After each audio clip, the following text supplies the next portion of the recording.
So ketogenic, let's start with there, Neal. We get a ton of questions on types of diets, which diet is the best. Certainly the keto diet is one of the most popular. Let's define it first. What is it? It's a diet that has, as you can see by the little graphic here, very little carbohydrates. You can actually limit it to 50 grams per day. And then how do you know if you're in ketosis? Well, you have ketone bodies present in the blood, and there's different things on the market that purportedly measure that. So what does the science show? It will reduce appetite. It has an appetite suppressing effect. So people like the fact that they don't feel hungry.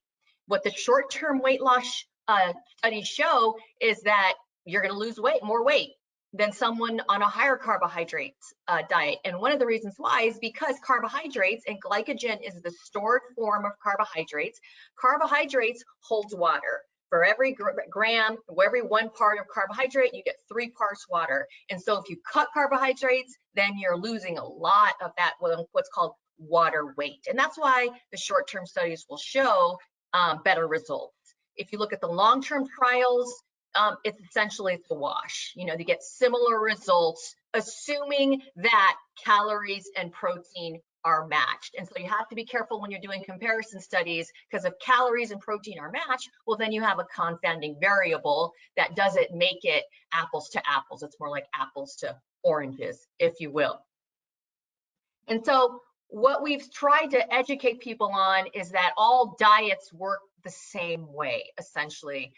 And that is by cutting calories, whether it's cutting carbs, right, in keto, whether it's cutting everything except for meat in carnivore, which tends to be on the rise right now, whether it's cutting dairy, grains, legumes, and from like in the paleo diet, or you cut the time that you can eat.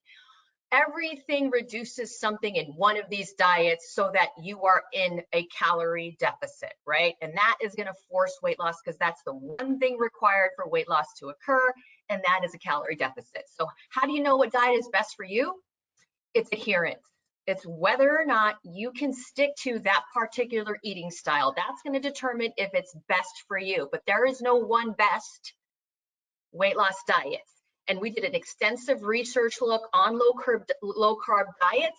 One of the best trials, highest quality randomized controlled trial, it's called the dotFIT study. It's an acronym for diet intervention examining the factors interacting treatment success. It was published in JAMA a few years ago. And what it was comparing low fat diet to low carb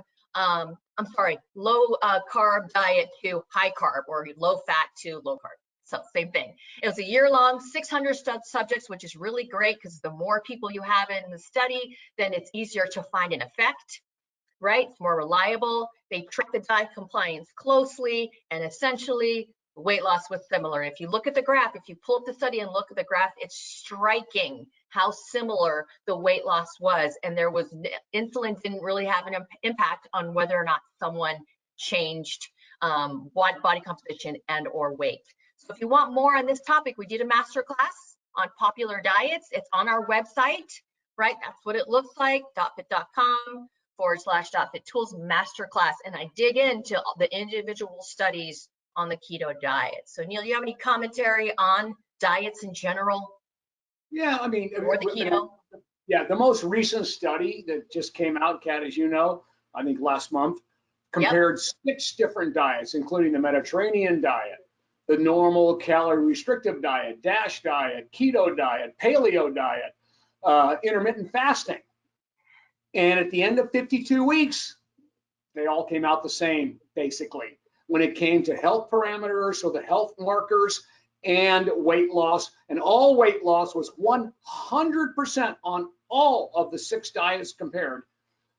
All of them were based on the calorie deficit.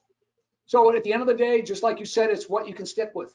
And of course, keto diets is something most people can't stick with. It had the highest drop-off rate, people that fell out, because it's something very difficult. It's a good way to get started for some people.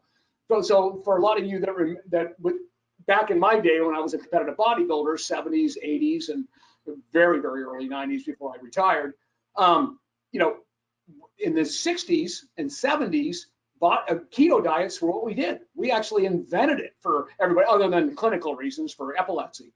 And we used it, and we used keto sticks and everything else. We graduated past that. We were always ahead of the public when it came to dieting, to get your body fat down and support lean body mass, so keto, this is something that resurfaces on a regular basis. And sometimes it's easier for people to stick with that than it is to do something else, the high fat, but we had a higher protein than that. When I say 20% of calories, we ate so much food that it didn't matter, how much, you were getting plenty of protein at that point. You're getting a gram per pound.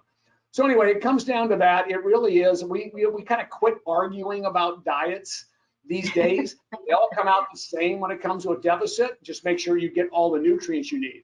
If you're eating a diet that removes food groups, that's bad things, right? Like paleos or even keto removes food groups. So that's why Kat built this grid for all of our practitioners to be able to have, because you can recommend these things to make sure that they fill in all their nutrient gaps.